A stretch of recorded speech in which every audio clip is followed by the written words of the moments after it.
Nukuroma pemogunan diti Mogi sesuai oto purimana Toririmo do sindualan Kada kotongo haro ison dihon Haro sondihon no gitambalun Yesus kasasari korongo mamoduli Ay soko iran sinonong daun Kada kotongo Yesus no sondihon Harum masuk toko osungunan Kosoro toko dinanga antakan Koro ginawo ompo musarahan Kada kotongo haro isong dihon Haro sondihon no gitambalut Yesus kasasari korongo momoduli Ay soko iran sinunong daun Kada kotongo Yesus no sondihon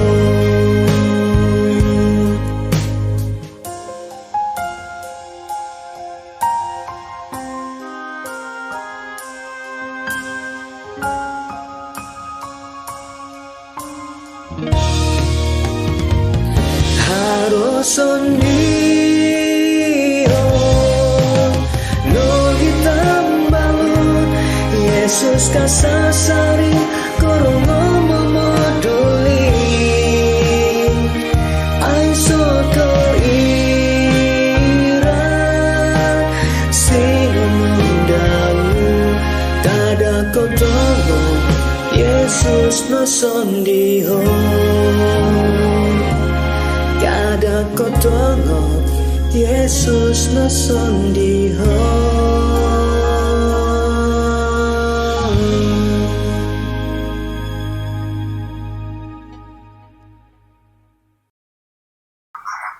Amin. Mari kita terus kepada Constant Connection. August 7 pelajaran yang ke-6. Pelajaran yang ke-6. Memindahkan gunung-gunung. Sebelum itu mari kita berdoa. Bapa kami yang bertata dalam kerajaan surga, kami sangat bersyukur kami dapat meluangkan masa untuk membaca Sekolah Sahabat Constant Connection. Dalam nama Yesus kami berdoa. Amin. Ayat kunci terdapat dalam Matius 16 ayat 24 mengatakan, lalu Yesus berkata kepada murid-muridnya, setiap orang yang mau mengikut aku, ia harus menyangkal dirinya, memikul salibnya, dan mengikut aku. Di dalam kerinduan segala zaman muka surat 429, dalam kata lain, flashlight. Jika engkau dapat berbuat sesuatu, tolonglah kami dan kasihanilah kami. Betapa banyaknya jiwa yang dibebani dosa telah menggemakan doa seperti itu. Dan kepada semuanya jawab Juru Selamat yang penuh belas kasihan ialah tidak ada yang mustahil bagi orang percaya. Percaya itulah yang menghubungkan kita dengan surga dan mendatangkan kekuatan kepada kita untuk mengatasi kuasa kegelapan. Jangan memandang kepada diri sendiri, melainkan kepada Kristus. Engkau sekali-kali tidak akan binasa, sementara engkau melakukan hal-hal ini sekali-kali tidak. Mari kita pergi ke inti cerita yang terdapat di dalam Markus 9 ayat 14 hingga 27 mengatakan, ketika Yesus, Petrus, Yakobus, dan Yohanes kembali kepada murid-murid lain, mereka melihat orang banyak mengerumuni murid-murid itu, dan beberapa ahli Taurat sedang mempersoalkan sesuatu dengan mereka. Pada waktu orang-orang banyak itu melihat Yesus, tercenganglah mereka semua dan bergegas menyambut dia, yaitu Yesus. Lalu Yesus bertanya kepada mereka, "Apa yang kamu persoalkan dengan mereka?"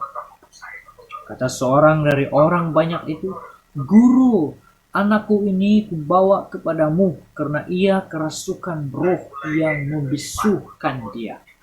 Dan setiap kali roh itu menyerang dia, roh itu membantingkannya ke tanah, lalu mulutnya berbusa, giginya berkertakan, dan tubuhnya menjadi kejang.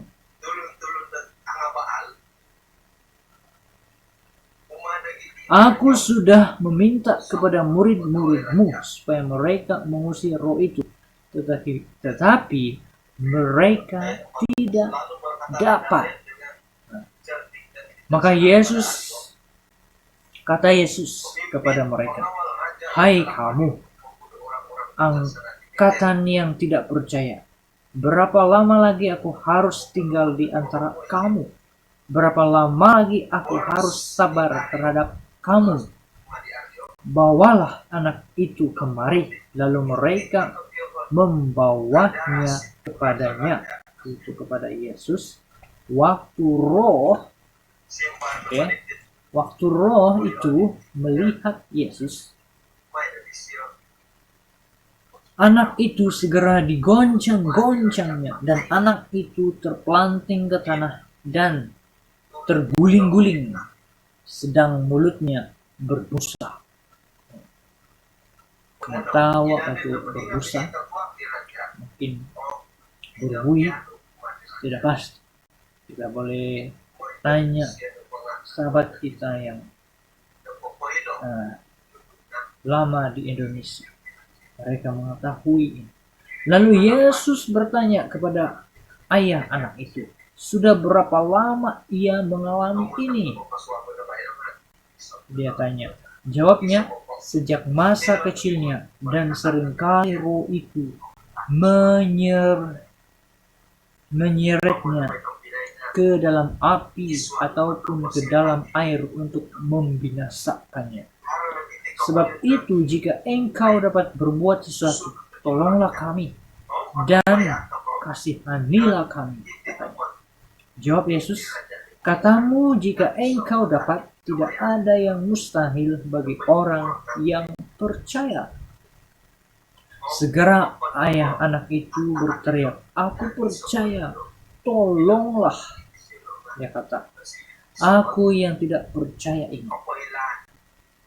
Ketika Yesus melihat orang banyak makin datang berkerumunan, Ia menegur roh jahat itu dengan keras, katanya, "Hai, kau roh yang menyebabkan orang menjadi bisu," katanya. "Dan tuli, aku memerintahkan engkau, keluarlah daripada anak ini dan jangan memasukinya lagi." Lalu keluarlah roh itu sambil berteriak dan menggoncang-goncang anak itu dengan hebatnya. Anak itu kelihatannya seperti orang mati, sehingga banyak orang yang berkata, ia sudah mati, tetapi belum. Tetapi Yesus memegang tangan anak itu dan membangunkannya, lalu ia bangkit sendiri. Amin. Tuhan yang membangkitkan anak tersebut. Oke, sambungan ceritanya dalam Matius 17, 19 hingga 21. Mengatakan, kemudian murid-murid Yesus datang, dan ketika mereka sendirian dengan dia, bertanyalah mereka, mengapa kami tidak dapat mengusir setan itu? Apa Yesus jawab? Ia berkata kepada mereka, karena kamu kurang percaya, sebab aku berkata kepadamu, sesungguhnya sekiranya kamu mempunyai iman sebesar biji sesawi saja, kamu dapat berkata kepada gunung ini, pindah dari tempat ini ke sana, maka gunung ini akan pindah dan takkan ada yang mustahil bagimu. Bila kita penuh dengan iman, Tuhan berikan kuasa tersebut. Amin. Amin. Apa pendapat Anda? Mari kita pergi ke pendapat kita masing-masing. Susunkan senarai yang berikut mengikut bagaimana ia ada di dalam hidup seorang Kristen. Ada 1, 2, 3, 4 di sini. Kepercayaan, kepintaran, pengetahuan, dan juga iman. Iman yang paling penting.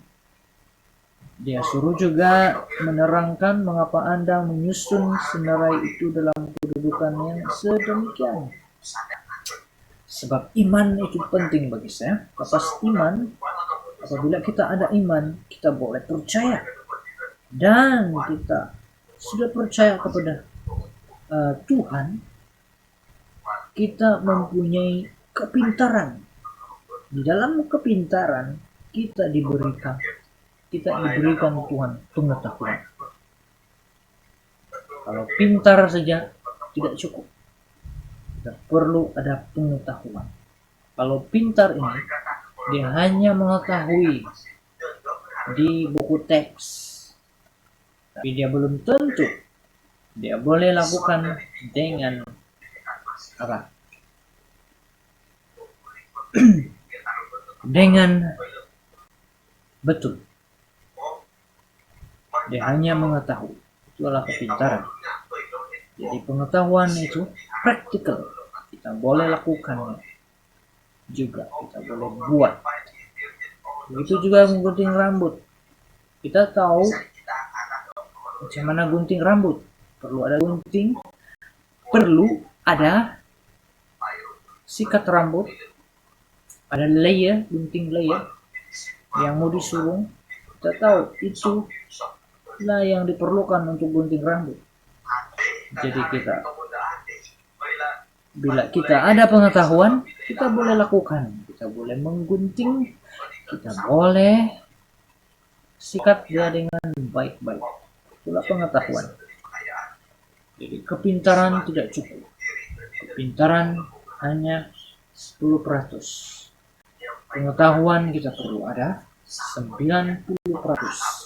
Kita mendapatnya 100%.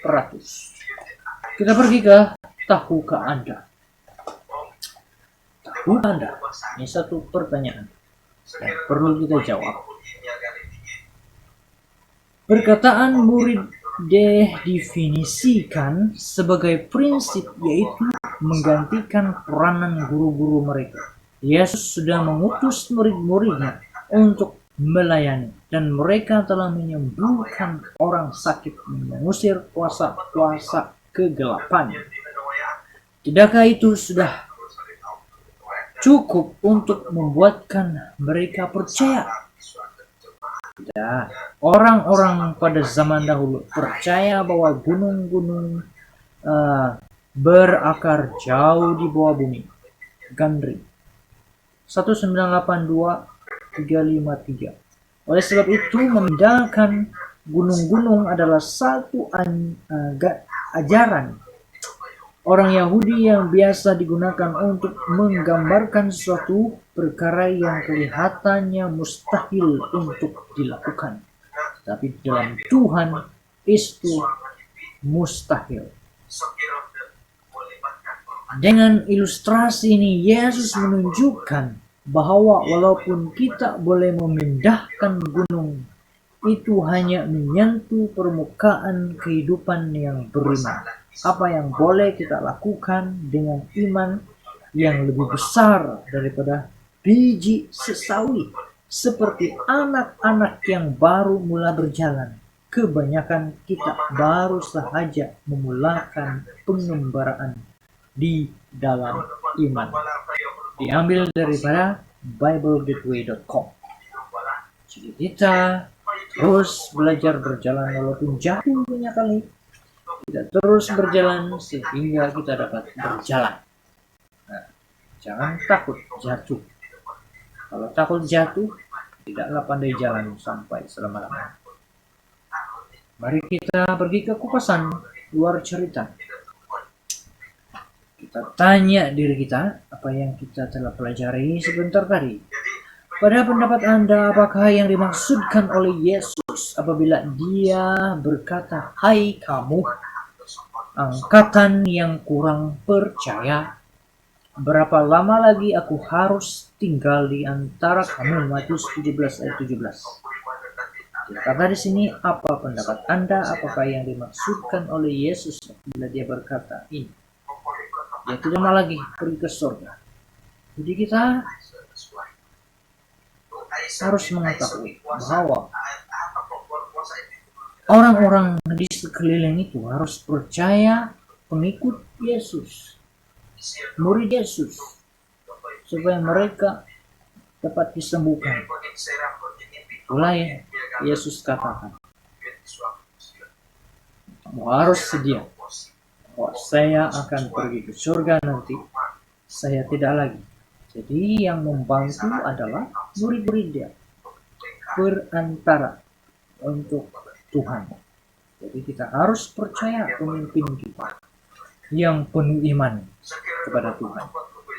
Seterusnya, mengapa murid-murid itu tidak dapat menyembuhkan anak lelaki itu, sedangkan mereka dapat menyembuhkan orang lain? Ibu bapak anak itu belum percaya sepenuhnya kepada murid Yesus. Itulah tidak akan sembuh. Jadi apabila kita mau kesembuhan, kita harus percaya 100% yang telah mendoakan kita sebentar tadi. Soalan yang seterusnya, pada saat bilakah bapak anak lelaki itu memiliki iman bahwa anaknya itu akan disembuhkan? Bila Yesus bertanya dan dia mau teriak bahwa dia sudah bagi sepenuhnya, apa di sana iman dia kepada Yesus dan anaknya sembuh. Oke, kedua terakhir, apakah peranan yang dimainkan oleh iman yang dimiliki oleh bapak itu jika anak lelakinya yang dirasuki kuasa kejahatan itu tidak mau tunduk kepada Yesus?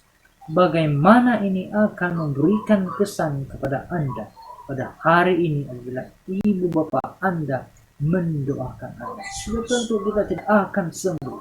Kita harus merendahkan diri mengikut Tuhan supaya kita sembuh dari penyakit ataupun dari kerasukan. Yang terakhir, mengapa kita tidak lagi melihat banyak perbuatan penyembuhan pada waktu sekarang ini? Inilah kita ragu. Inilah kerisauan dunia yang dipenuhi oleh kemodenan. Kita hampir lupa dengan Tuhan. Jadi kita harus kembalikan iman kita kepada Tuhan. Seperti cerita-cerita di Alkitab dahulu kala. Oke, ini adalah penekanan. Ada beberapa ayat di sini untuk menekankan supaya kita lebih memahami, menguatkan pelajaran yang kita telah pelajari. Aku tunjukkan perhatianku untuk memahami, menyelidiki, dan mencari hikmat dan kesimpulan. serta untuk mengetahui bahwa kefasikan itu kebodohan dan kebebalan itu kegilaan. Itu dalam Pengkhotbah 7 ayat 24. Seterusnya, baiklah orang bijak mendengar dan menambah ilmu, dan baiklah orang yang berpengertian memperoleh bahan pertimbangan untuk mengerti amsal dan ibarat, perkataan dan teka-teki orang bijak. Takut akan Tuhan adalah permulaan pengetahuan, tetapi orang bodoh menghina hikmat dan didikan. Ingat, jangan jadi bodoh. Amsal 1 ayat 5 hingga yang ke-7. Seterusnya, selidikilah aku ya Tuhan, dan Tuhan hatiku. Ujilah aku dan kentuhan pikiran-pikiranku. Apa ini? Dalam ayat Mazmur 139 ayat 23 dan 24. Lain ejaan di sini. Kita boleh tengok di Alkitab.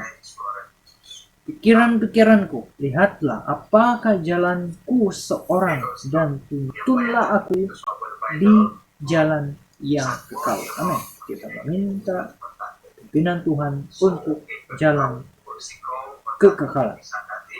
Yang seterusnya dan yang terakhir, marilah kepadaku semua yang letih lesu dan berbeban berat, aku akan memberi kelegaan kepadamu. Pikulah kuk yang kupasang dan belajarlah kepadaku, karena aku lemah lembut dan rendah hati, dan jiwamu akan mendapat ketenangan. Dalam Matius 11 ayat 28 dan juga 29. Pandangan lain, jika engkau memiliki iman seperti ini, biji sesawi, engkau akan berpegang pada sabda Tuhan dan pada segala alat yang dapat menolong yang telah ditentukannya. Dengan demikian, imanmu akan dikuatkan dan akan membawa pertolongan kuasa surga kepadamu.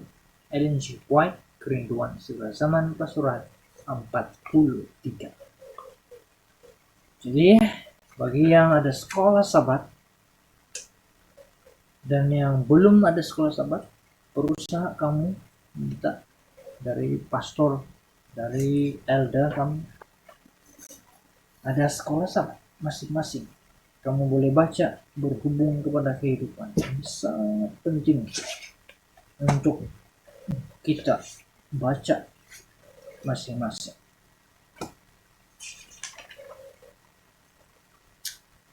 Di dalam rumusan Oges 7, memindahkan gunung-gunung. Walaupun pernah bertemu dengan Yesus muka dengan muka, murid-murid Yesus masih lagi bergelut dengan iman mereka. Tetapi apabila mereka menangkap bayangan Yesus, segala keributan hidup mereka menjadi tenang dan mereka dapat mencapai sesuatu yang kelihatannya mustahil. Amin. Jadi, perlu bekerja sama. Apabila kita mendoakan seseorang, ada kerjasama dari ibu bapak dia, sanak saudara, semua harus ada iman yang sama supaya orang yang didoakan selamat. Kalau dia kerasukan, setan akan keluar. Mari kita berdoa. Bapa Syurga, terima kasih pelajaran yang indah, bahwa kami harus mempunyai iman. Asal ada iman sebesar biji sesawi, sudah cukup. Pimpin kami supaya tidak lagi ada keraguan. Bahwa iman kami harus sepenuhnya kepada. Dalam nama Yesus kami berdoa. Amin. Tuhan memberkati. Kita akan bincang bersama-sama nanti. Selamat berbincang. Sekolah Sabat.